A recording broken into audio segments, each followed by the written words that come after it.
네, 업종 공략 업앤다운. 오늘은 KTB투자증권 영업부 이성훈 과장과 함께하겠습니다. 어서 오십시오. 네, 안녕하십니까. 자, 먼저 오늘 상승이 기대되는 업종부터 화면으로 만나보시겠습니다. 네, 이성훈 과장이 꼽은 상승 전망 섹터는 혈장 치료제 관련주입니다. 백신은 아무도 모른다라고 코멘트 해주셨습니다. 네, 백신은 아무도 모른다. 어떤 의미인가요? 우선 코로나의 백신은 없어요. 아직 백신 안 나온 상태인데 네. 지금 현재 이제 그 트럼프 대통령이 그 혈장 치료제에서 이제 미국 FDA에 대한 승인에 대한 부분을 이제 시작을 했는데 이제 트럼프 대통령 같은 경우에 11월 달에 대선이기 때문에 지금 코로나에 관련된 아마 모든 대안은 다 쏟아부을 가능성이 크다. 네. 한마디로 말해서 이제 그 코로나에 관한 백신이나 여러 치료제 같은 경우에는 승인이 글로벌적으로 봤을 때도 계속 나올 가능성이 있다라고 판단이 되고 있고요. 그 부분이 그 지난주 주말에 지난주 주말에 나왔었던 이 혈장 치료제라고 볼 수 있겠고요. 네. 추후에 봤을 때도 이 혈장 치료제뿐만 아니라 이 치료제와 관련된 모든 부분은 어제도 이제 우리나라 정부에서 얘기했지만 연내에 계속해서 치료제에 대한 정부의 적극적인 이 지원과 승인 부분은 나올 가능성이 있다라고 좀 판단이 되고 있습니다. 예.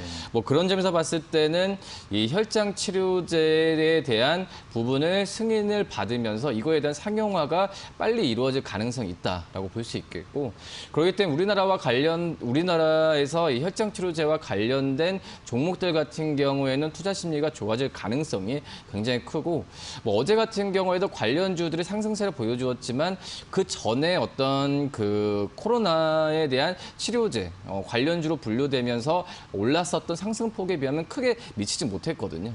뭐 한마디로 봤을 때는 이제 그 전에 치료제 관련주에 의한 어떤 주가 상승은 아니더라도 투자 심리가 계속해서 이제 그 치료제 쪽으로 몰릴 가능성이 좀 있지 않을까 이렇게 판단이 되고 있고요. 지금 혈장 치료제 같은 경우는 간단합니다. 이제 코로나 완치자의 혈액에서 이 단백질을 면역이 있는 단백질을 추출해가지고 이 부분을 이 코로나의 그 확진자한테 투입하면서 이 고통을 좀 완화하는 부분이 바로 혈장 치료라고 볼 수 있겠는데, 네. 뭐 그런 점에서 지금 뭐 우리나라의 녹십자와 뭐 다른 여러 가지 관련주도, 특히 이제 어떤 개발하는 것보다도 이 개발하는 어떤 기술의 특허권을 갖고 있거나 이 기술을 갖고 있는 자회사의 지분을 갖고 있는 기업들, 대표적으로 뭐 시노펙스와 그리고 에스맥 같은 경우가 대표적인 기업이라고 볼 수 있겠는데, 뭐 이런 기업들에 대한 투자 심리가 좋아지는 현재 상황으로 가고 있다라고 볼 수 있겠고요. 우선 지금 향후에 봤을 때도 어제의 상승세가 크지 않았기 때문에 뭐 가격적인 부담에 있어서는 가격적인 면에서는 부담이 없는 상황으로 좀 가고 있다라고 볼 수 있겠습니다. 물론 이제 혈장 치료제가 크게 어떤 치료제에서 특별하게 효능이 있다라고 단정 짓기는 어려운 상황은 맞다라고 볼 수 있겠고요.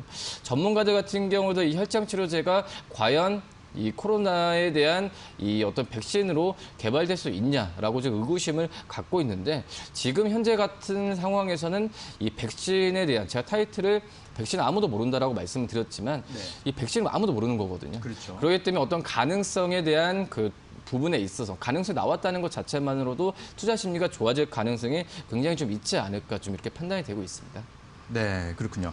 자, 우리 시간으로 이제 어제 아침에 나온 소식이죠. 미국 식품의약국이 혈장 치료를 긴급 승인했다는 이런 소식과 더불어서 어제 우리 장에서도 이 혈장 치료 관련한 종목들이 상당히 많이 오르는 그런 모습을 보였습니다. 다만 어제 상승세가 그렇게 생각보다는 크지 않았다. 그렇기 때문에 아직까지 가격 부담이 그렇게 크지 않고 상승 여력이 남아 있다. 이렇게 해석할 수 있는 부분이고, 우리 정부에서도 지금 연내에 치료제나 백신에 대해서 계속해서 지원을 하고 있는 상황이기 때문에 상용화 속도가 좀 빨라질 가능성이 있다. 그렇기 때문에 조금 지금이 때가 아닌가라는 그런 말씀이셨습니다. 자, 이번에는 피해야 할 섹터, 하락이 예상되는 섹터는 어떤 업종인지 지금 바로 화면으로 확인해 보시겠습니다. 자, 이성훈 과장이 꼽은 하락 예상 섹터는 방산주입니다. 지금 중요한 것은 따로 있다라고 코멘트해 주셨는데요. 자, 지금 중요한 것은 따로 있다. 어떤 또 의미인가요?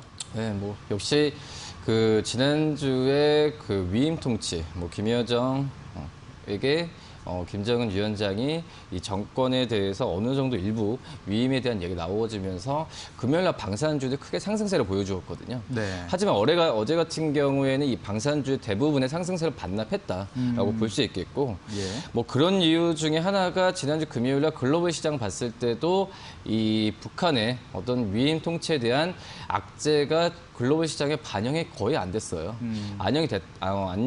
반영이 지금 안 됐던 상황이기 때문에 지금 현재 봤을 때는 어제도 이런 그 방산주들에 대한 차익 매물이 급격하게 쏟아졌다라고 볼 수 있겠고요. 한마디로 이제 뭐 방산주들에 대한 그 지금 주가에 반영되는 어떤 변동성에 대한 부분이 나오고 있긴 하지만 상승 모멘텀으로 갈 만한 지금 현재 분위기는 아니다라고 좀 볼 수 있겠고, 지금은 역시 뭐 코로나 역시 그리고 뭐 경제에 대한 부분, 또 미국의 어떤 정치적인 상황, 이런 여러 가지 부분이 시장에 영향을 미치고 있기 때문에 이 어떤 북한 쪽에서의 리스크 부분 같은 경우는 시장에 반영되는 상황이 좀 미미하게 지금 가고 있다라고 볼 수 있겠고, 특히 이제 봤을 때도 어떤 이제 북한 쪽 리스크는 예측을 못하는 게 사실이거든요. 예. 뭐 이걸 예측하면서 방산주들에 대한 투자 부분을 투자를 하는 부분은 자제해야 되는 게 맞다라고 볼 수 있겠고, 그리고 리스크는 얼마든지 나올 수가 있는 상황이기 때문에 어떤 그 모든 종목들 마찬가지예요. 어떤 모멘텀이 있었을 때 주가가 랠리를 보이기 위해서는 그 모멘텀이 희소성이 있어야 되는데, 지금 이 방산 위임 통치에 대한 부분에 있어서 봤을 때는 이 모멘텀이 크지 않다라고 좀 볼 수 있겠고, 뭐 그러기 때문에 이 지난주 금요일에 많이 올랐었던 뭐 스페코나 뭐 퍼스트, 휴니드 같은 이런 종목들에 대한 부분은 매수에 대한 부분은 자제하는 게 낫다라고 좀 생각이 되고 있고요. 우선 금융시장에서는 분명히 이런 그 방산주, 북한 쪽 리스크는 반드시 염두에 두고 주가에 접근해야 되는 게 맞긴 하지만, 뭐 이거에 대한 부분에 호재로 생각하면서 시장에서의 반응을 액션을 취하기는 분명히 한계가 있다라고 좀 생각이 되고 있습니다.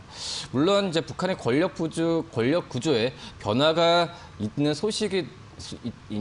변화가 있었던 부분이기 때문에 이거에 대한 그 얘기는 계속 나올 가능성이 있다라고 판단이 되고 있지만, 지금 현재 뭐 방산주 그리고 남북 경협주 여러 가지 북한 쪽에서는 호재와 악재가 나올 가능성이 있기 때문에 어떤 한쪽으로만 치우쳐가지고 종목들을 바라보는 부분은 위험하다라고 좀 생각이 되고 있고요. 뭐 그러기 때문에 지금 현재는 이 코로나 말씀드렸듯이 뭐 환율이나 여러 가지 부분이 더 우선적으로 시장에 반영되는 시기이지 않을까 이렇게 보입니다. 네, 그렇군요. 자, 지난주 북한의 국정운영 변화 소식이 전해졌습니다. 그리고 지난주 금요일 날 방산주가 마침 또 급등하는 모습을 보였지만 어제, 그러니까 월요일이죠. 월요일에는 다시 급락하는 모습, 상승분을 반납하는 모습 이런 것을 확인했을 때 역시 방산주의 모멘텀이 아직 크지 않다. 그리고 시장에서 방산주에 대해서 아직까지 그렇게 관심을 갖는 그런 때가 아니다라는 상황을 확인할 수가 있었습니다. 자, 이제 그러면 오늘의 공략 종목이 뭔지 궁금한데요. 어떤 종목 갖고 오셨습니까? 네, 혈장치료제 얘기 나와서 말씀을 드렸는데 녹십자를 한번 좀 말씀드릴 텐데요. 네. 사실 녹십자 같은 경우에 뭐 2분기 실적은 실망스러운 부분이었습니다. 뭐 그런 상태에서 지금 현재는 이 3분기에 대한 실적은 2분기 실적이 워낙 안 좋았기 때문에 3분기 실적에 대한 기대감이 점점 커지고, 뭐 이 부분은 주가에 좀 반영이 되고 있다라고 볼 수 있습니다.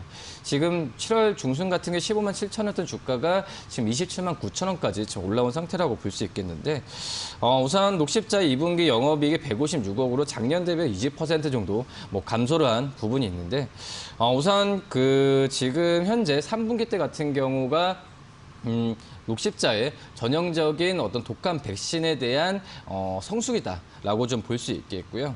물론 이제 뭐 혈액제제나 여러 가지 뭐 코로나19 관련된 뭐 치료제가 실제로 반영될 수 있다라는 의견도 있지만, 이 개인적으로 봤을 때는 이 녹십자가 이 코로나로 인한 치료제로 이제 실적을 보기에는 제가 봤을 때는 올해 4분기나 아니면 내년으로 가야 나올 것으로 좀 판단이 되고 있고요.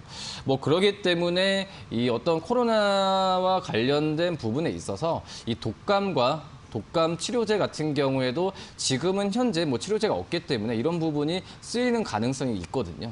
그렇기 때문에 이 코로나와 관련된 매출이 없다는 부분은 치료제로서 정확히 지금 매출이 잡히는 부분은 거의 없기 때문에 이런 어떤 완화제에 대한 이 완화제에 대한 독감 치료제에 대한 수익은 계속 나올 가능성은 좀 있지 않을까 이렇게 좀 판단이 되고 있고 지금 이제 3분기 같은 경우에는 이 중국 쪽에서의 어떤 헌터 증후군 치료제라고 할 수 있는 이 헌터라제가 중국 쪽에서 승인받을 가능성도 굉장히 크다라고 지금 판단이 되고 있고요. 지금 올해 상반기 때 시판 허가 획득을 좀 원래 기대했던 부분이고 이 부분이 투자 심리 또 2분기에 대한 실적이 안 좋더라도 투자 심리 만회할 가능성이 있다고 판단됐지만 이게 연기가 됐어요. 그렇기 때문에 3분기 때 이 시판 허가에 대한 부분에 획득하게 된다면 내년 초에 헌터라제에 대한 이 중국 수출에 대한 기대감이 커질 가능성이 있기 때문에 이 녹십자에 대한 그 3분기뿐만 아니라 내년 실적은 올해 2분기 대비해서 훨씬 좋아질 가능성이 좀 있지 않을까 이렇게 판단이 됩니다. 뭐 그렇기 때문에 여기에 또 서두 말씀드렸던 혈증치료제의 효능까지 만약에 입증이 된다고 한다면 우선 내년과 내후년에 대한 실적 부분은 크게 늘어날 가능성이 있기 때문에 이 혈장치료제 관련주와 여러 종목들이 있긴 하지만 이 녹십자를 최우선적으로 좀 말씀드리도록 하겠고요. 네. 어제 종가가 27만 9천 원으로 끝났습니다. 그렇기 때문에 한 플러스 한 10% 정도로 해서 목표 주가는 30만 원, 그리고 손절가는 26만 원 말씀드리도록 하겠습니다. 네, 그렇군요. 자, 2분기 실적은 좀 아쉬웠지만 3분기 실적은 기대감이 커지고 있는 녹십자. 현재 혈장 치료제 관련해서 임상 시험을 진행 중인 그런 상황입니다. 녹십자. 그래서 기대감을 가질 수 있는 부분, 앞으로 실적 개선을 또 기대해보는 종목이었습니다. 오늘의 핵심 공략주였고요. 자, 상승 예상 섹터는 혈장 치료제 관련주였습니다. 그리고 하락 예상 섹터는 방산주였습니다. 저희가 전해드리는 투자 정보는 잘 활용하시고요. 투자에 대한 판단은 시청자 여러분의 몫이라는 점 다시 한번 말씀드립니다. 네, 이성훈 과장님 오늘 말씀 잘 들었습니다. 감사합니다. 네, 감사합니다.